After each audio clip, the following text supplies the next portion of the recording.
네, 안녕하세요. 먼저 간단한 자기소개 시청자분들께 부탁드립니다. 네, 안녕하십니까. 현재 우리자산운용의 대표이사를 맡고 있는 최영권입니다.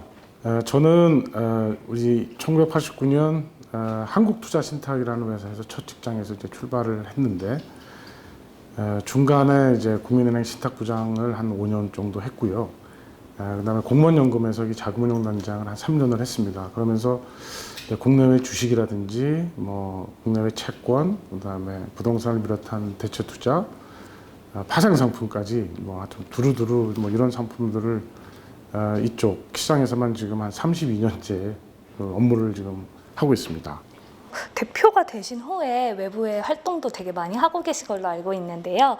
어떤 외부 활동을 하셨는지 말씀해 주실 수 있을까요? 네, 그 전에는 뭐 공제회들에서 그 자산운용위원회 위원으로 좀 활동도 했었고요. 뭐 현재는 최근에 이제 한국거래소에서 이제 ESG 출범에 맞춰서 ESG 위원회를 구성하고 있는데 거기에 그 위원으로 활동을 하고 있습니다. 그리고 또 그 우리나라 그 지금 4천억 불 정도 되는 한국은행 그 외자원의 그 운용 그 자문위원으로 지금 활동하고 있습니다. 30년 넘게 여러 금융회사에서 주식 운용 업무를 맡아오신 걸로 알고 있어요. 업계에서 전문가로 꼽히고 계시는데요. 주식을 시작하게 된 계기가 너무 궁금해요. 네, 그 전문가라고 꼽히는데 사실은 아직도 전문가가 되기 위해서 열심히 지금 성장하고 현재 공부를 더 하고 있습니다. 아직도 많이 부족한 것 같고요. 다만 제가 이제 그 처음에 그 한국투자신탁에 입사해서 한 13년간을 어떻게 보면 이제 우리나라 이제 주식 펀드 매니저로 활동을 했었는데 제가 한투에 처음 입사했을 때 제 첫 업무가 운용 평가 업무였어요. 그 업무를 하다가 옆에 이제 선배들의 그 주식 운용하는 모습을 좀 보고 그때 당시 이제 우리나라가 이제 81년도 증권 시장이 개장되고 한 10여 년 정도 흐른 시장이었는데 외국인들이 이제 우리나라 주식을 살 때 한도 같은 게 있었어요. 그래서 더 사지도 못하고 막 이런 시절이었는데 그 부분을 보고 저도 나중에 제가 저기 펀드 매니저를 한번 해보면 어떨까. 근데 제가 우연찮게 그 한국투자신탁에서 그 운용력을 선발하는 과정이 있었습니다. 지금 생각해 보면 좀 운이 좀 좋았다고 할까. 하여튼 25명 중에 제가 1등을 해가지고 그때 이제 주식운용본부의 그 막내 대리로 이제 펀드 매니저 생활을 시작한 것이 어떻게 보면 이제 주식 펀드 매니저에 좀 그 발을 들어놓은 상황이 아닌가 이렇게 생각하고 있습니다. 네. 우리 자산운용과는 1999년부터 특별한 인연이 있다고 알고 있어요. 제가 99년도라는 해가 제가 89년에 한투에 입사를 했었는데 99년도에 이직을 결심을 좀 했었던 것 같습니다. 그때 당시에 이제 이 그 첫 이직한 장소가 지금은 이제 우리자산운용이지만 그 전에는 동양자산운용이었거든요. 거기에 그 주식운용부장으로 근무를 했다가 어떻게 보면 다시 20년 만에 되돌아와서 지금 대표이사를 맡고 있는 것 같습니다. 네. 대표이사로 취임하신 이후 가장 대표적인 성과를 꼽는다면 어떤 것이 있을까요? 사실 이제 제가 우리자산운용의 대표가 되면서 제일 먼저 하고 싶었던 부분이 이 퇴직연금에 대한 상품을 좀 한번 잘 만들어 보는 거였습니다. 저희가 뭐 제가 이제 옛날에 아까 말씀드렸지만 뭐 은행에서 개인연금 또 공적연금, 공무원연금에서 공적연금 이런 걸 했지만 앞으로 우리나라 퇴직연금 시장이 이제 앞으로 중요한 노후 준비에 아주 중요한 상품이 될 거라고 좀 생각을 하고 있거든요. 그래서 그 부분에서 가장 좋은 상품이 뭐냐? 그게 요새 좀 이야기하는 이제 TDF라고 얘기하지만 이제 어떤 시간의 흐름에 따라 자산 배분을 자동으로 연결해주는 상품. 그거를 이제 글로벌로 해가지고 이제 그 우리나라가 국내 자산만 투자하는 게 아니라 해외 자산까지 글로벌 자산 배분 펀드를 만들어야 되는데.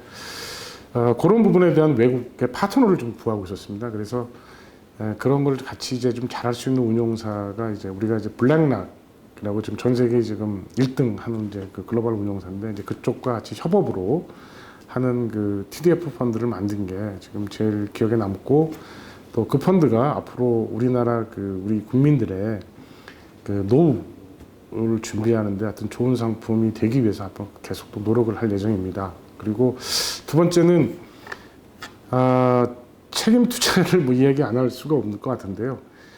사실 이제 저는 제대로 책임 투자를 운영하는 이제 그런 운용사가 되기 위해서는 조직이 먼저 좀 제일 필요 같다고 생각을 합니다. 그래서 저희 외부의 그 전문가들을 좀 영입을 해가지고 오자마자 사실은 이제 책임 투자 리서치 팀을 만들어서 국내 주식, 그다음에 국내 채권 이 부분에 대해서 좀 저희가 책임 투자를 앞으로 집중하고 이 부분에 선도적인 운용사가 되기 위해서 지금도 노력을 하고 있고, 그래서 얼마 전에 이제 작년에 이제 ESG 주식형 펀드라든지 이제 ESG 채권형 펀드 뭐 이런 것들을 론칭해서 지금, 그리고 또 사실 작년 연말에는 또 모 연기금에서 저희들한테 또 책임 투자 그 운용사로 저희가 선정이 됐었거든요. 사실 그때가 좀 제일 기뻤던 것 같고 그 노력의 결실이 좀 있는 것 같습니다. 책임 투자 또는 ESG 투자라고 하는데 이게 이 단어가 기업들이나 기관 투자자들에게도 아직은 좀 생소한 것 같거든요. 이 책임 투자에 대해서 조금만 더 자세하게 설명 부탁드려도 될까요? 예, 책임 투자 ESG 요즘 이제 ESG라는 용어를 좀 많이 쓰는데 뭐 많은 분들이 아마 생소하실 거예요. 근데 갑자기 또 최근에 뉴스를 ESG를 한번 검색을 해보시면 또 수많은 뉴스들이 지금 막 쏟아나오고 있습니다. 그래서 사실은 ESG가 뭐냐면 이제 E는 이제 영어의 이니셜인데 environment에서 환경이라는 부분이고, S는 social 그래서 사회적인 부분, 그다음에 G는 governance에서 한국말로 번역을 하면 뭐 지배구조 뭐 이런 얘기가 되겠는데, 특히 이제 뭐 지배구조는 뭐 이제 어떤 우리나라의 그 주주가 자기 이익을 취하기 위해서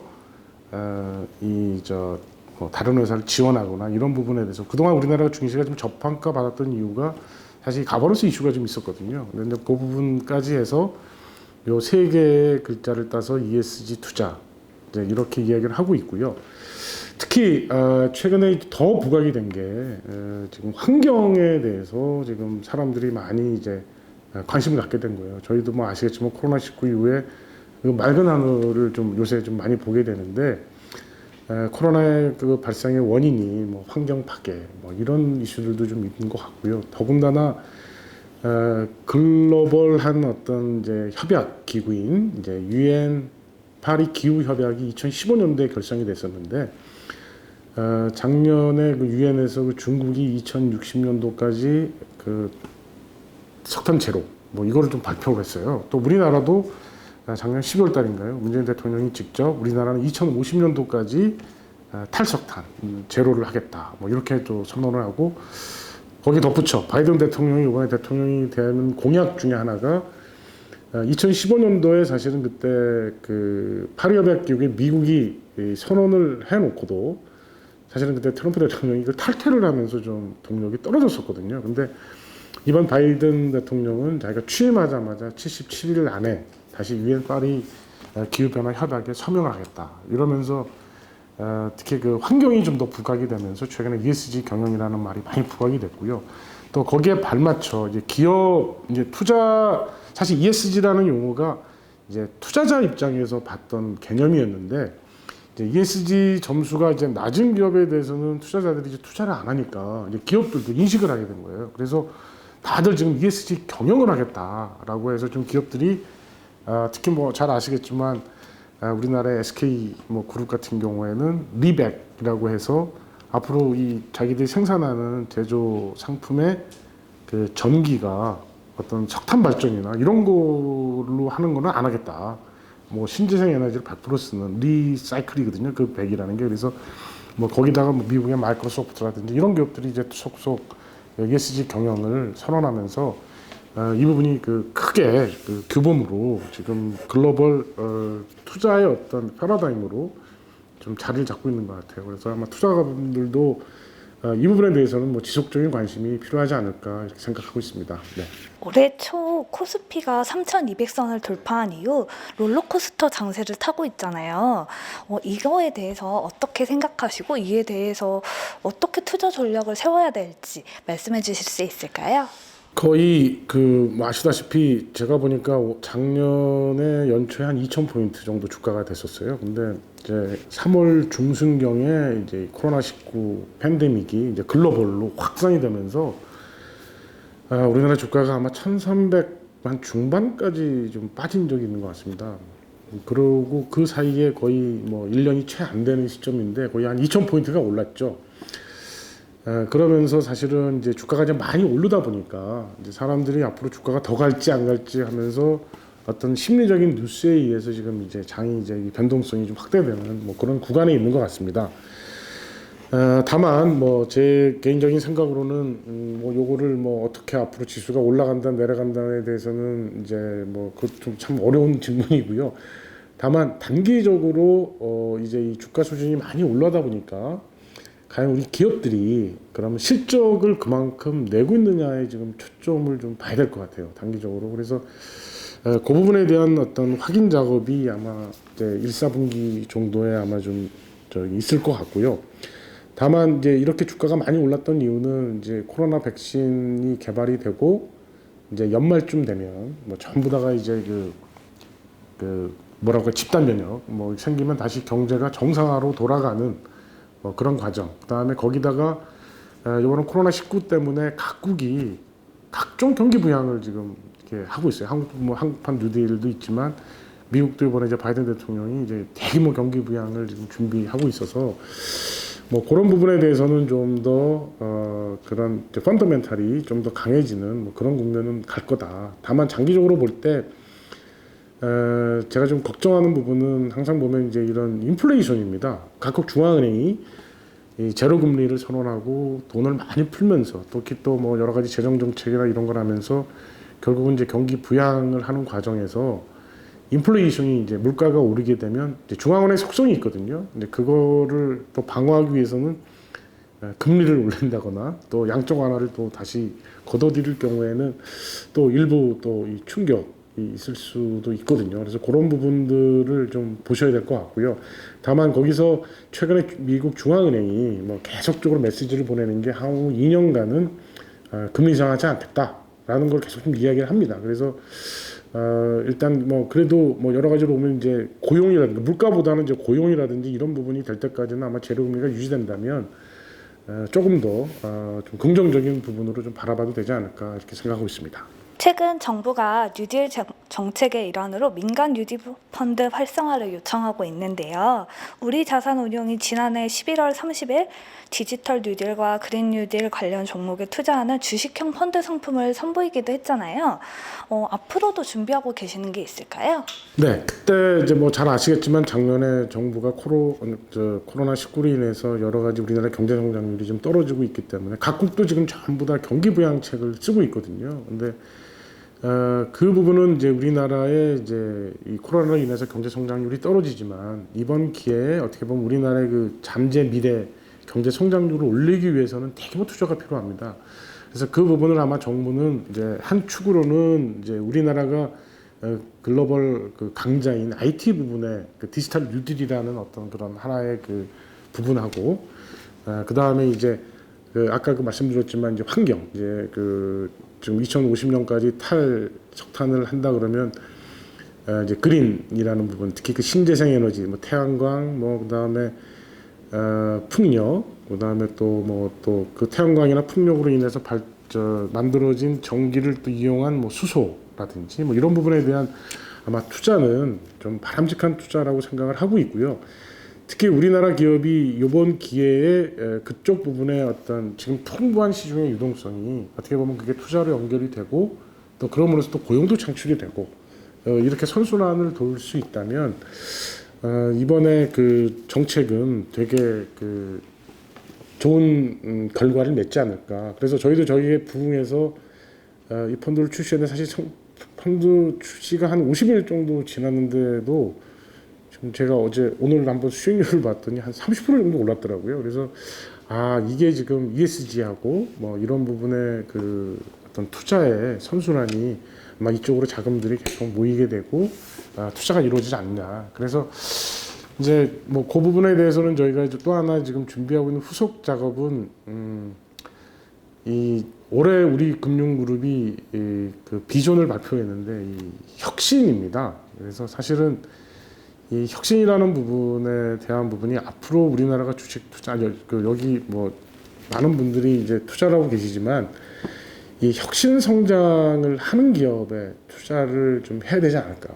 그래서 그 미국의 뭐 교수님께서 말씀하신 거를 제가 지금 우연히 봤는데 그게 뭐 우리가 혁신의 종류가 이 존속적 혁신과 이 파괴적 혁신으로 나눌 수가 있는데 사실 이 존속적 혁신은 뭐 크게 티가 안 나요. 그렇지만 이제 이 테슬라가 그 처음에 2015년도에 뭐 그때 막 적자나고 이러면서도 그 어떤 이제 내연 기관을 결국은 이제 환경에 맞춰서 갔던 그런 인사이트가 있었던 거죠. 그래서 그런 혁신 성장을 하는 기업에 좀 투자하는 펀드를 좀 만들면 좀 좋지 않을까. 그래서 직원들하고 지금 계속 학습을 하고 있는데요. 그러니까 예를 들어서 이제 글로벌 경쟁력이 이제 한국의 어떤 장점이 있는 기업들도 좀 있고 또 최근에는 이제 해외 투자도 하시니까 또 미국의 그런 혁신 성장 기업 또 중국의 대표적인 혁상 기업 그래서 미중 한국을 이렇게 포트폴리오를 좀 구성을 해가지고 뭐 그런 부분을 좀 집중적으로 투자하는 그런 펀드를 좀 하나 구성을 하고 있습니다. 금융기관은 이제 IT 회사라는 인식 변화가 좀 많이 되고 있는 것 같은데요. 이를 위해 하고 계시는 노력이 있다면 어떤 것들이 있을까요? 사실 전에 제가 한 10년 전에 이제 우리 직원들하고 이야기했던 게 뭐냐면 이제 데이터를 이제 수많은 데이터가 있죠. 우리가 이제 자산 운용하는 데도 보면 뭐 여러 가지 기업의 실적 뭐 등등등 외부의 데이터들이 있는데 그 데이터를 이 정보화하려는 거를 사실 이제 이 자산운용 쪽에서는 퀀트라는 용어를 좀 많이 썼었어요. 그런데 그때보다 지금 이 쏟아지는 데이터의 양이 훨씬 더 많아졌습니다. 그래서 그 데이터를 어떻게 보면 이거를 이제 그래서 우리 직원들 전부 다 이 코딩 교육을 좀 제가 좀 동료도 하고 뭐 또 최근에 우리 뽑은 신입 직원들은 코딩 역량을 보고 이제 이렇게 좀 직원들 뽑고 있어요. 그래서 왜냐하면 이 데이터가 많아도 이 데이터를 어떻게 보면 정보화하려고 하는 역량이 좀 필요하지 않냐. 그래서 그런 데이터를 정보화시키고 또 이 정보가 요즘은 좀 머신러닝 해가지고 이제 자기학습도 있고 뭐 딥러닝도 있고 그래서 어떻게 보면 이제 이 지식으로 어떤 이제 만드는 과정 이 전 과정이 어떻게 보면 이제 저희가 어떻게 보면 IT 기반에서 여러 가지 그 부분이 좀 필요한 것 같습니다. 그래서 그런 부분을 위해서도 지금 저희가 이제 그 고민을 하고 있고요. 뭐 여러 가지 뭐 뉴스에서 많이 들어봤지만 지금 이제 뭐 핀테크라고 얘기를 하죠. 그러니까 파이낸스가 테크를 지금 뭐 이렇게 접목해서 하려고 하는 노력을 핀테크라고 얘기를 하고 있고 오히려 지금 중국 같은 경우에는 이제 테크핀이라고 그래요. 테크 기업이 뭐 텐센트나 알리바바 같은 그런 플랫폼 회사들이 오히려 금융 쪽으로 진출하는 그래서 어떻게 보면 이제 그런 테크핀 회사하고 이 핀테크가 지금 경합을 벌이는 건데 이 파이낸스 하는 분들이 사실 보면 IT 좀 되게 좀 약하죠. 그래서 우리가 이제 그 부분에 대해서 우리가 어떻게 할 거냐. 그래서 이제 해외를 이제 이렇게 저희 직원들 포함해서 제가 이제 학습을 해보니까 글로벌 자산 운용사 1인 블랙락 같은 경우에는 이제 알라딘이라는 이런 플랫폼을 가지고 거기서 여러 가지 레귤레이션 텍, 그다음에 리스크 매니저, 뭐 포트폴리오 매니저, 그다음에 리스크 매니저까지 뭐 그런 그 플랫폼을 가지고 지금 또 이게 크게 성장을 하고 있고요. 특히 그 자산 관리 쪽으로는 지금 영국의 골드만삭스 은행 같은 경우에는 그 자산 관리 그래서 자기들이 선언을 했습니다. 아예 그냥 영국의 골드만삭스 은행은 IT 회사다라고 해서 이제 대면 고객은 다 없어버리고 이제 비대면으로 모든 업무가 지금 이루어지고 있거든요. 그래서 그런 걸 봤을 때 우리나라 지금 그 금융기관들이 뭐 그동안 준비를 열심히 해왔지만 아마 이 테크의 경쟁력이 앞으로 자산운용사에도 큰 이 차별적인 요소가 되지 않을까 이렇게 생각을 하고 있고 저희도 그래서 그 부분을 지금 준비를 하면서 고객과 이 소통하는 그 솔루션 프로바이더 그 솔루션을 고객의 자산관리 솔루션을 제공하는 운용사 역할을 하기 위해서 지금 저희 직원들이 저 인터넷이라든지 저희가 앱도 지금 개발을 지금 하고 있고요.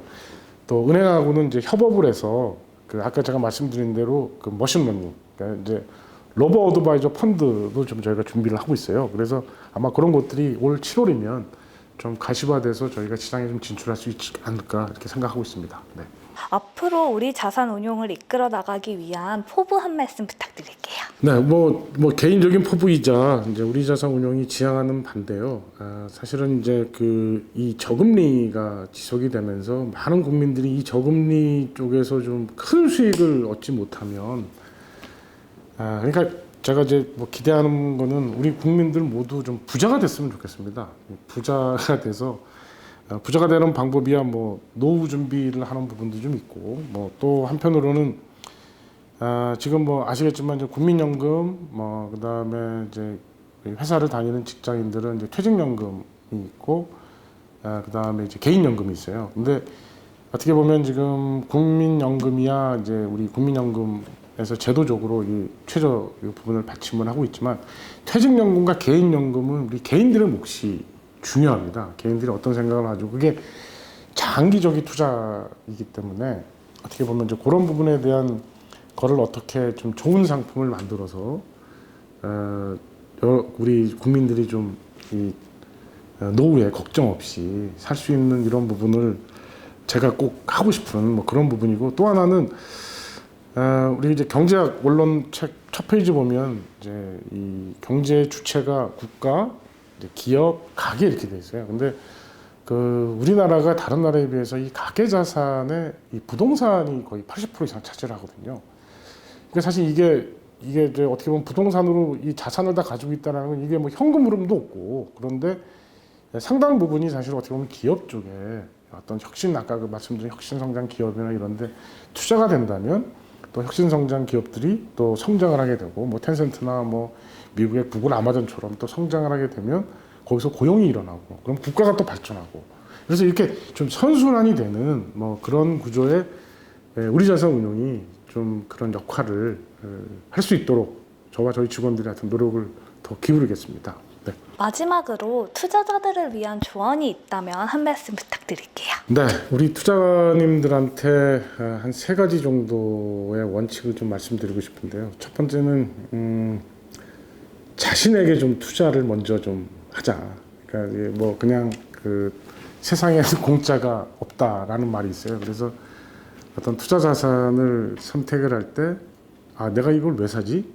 라는 이제 질문부터 시작하는 거죠. 그게 결국은 이제 이 세상이 어떻게 변하고 있고 앞으로 지금 변하고 있는 트렌드는 뭐냐. 앞서 좀 말씀을 드렸지만 금융 환경의 변화, 특히 지금 ESG 같은 경우에 환경 이런 문제가 좀 있잖아요. 그럼 신재생 에너지, 그래서 이런 학습을 좀 자기 자신이 확신을 하고 투자를 해야 될 것 같아요. 그래서 남의 말을 듣는다든지 인터넷에서 짧은 정보라든지 이런 게 아니라 먼저 자기 자신의 투자 역량을 키우는 것이 좀 제일 급선무일 것 같고요.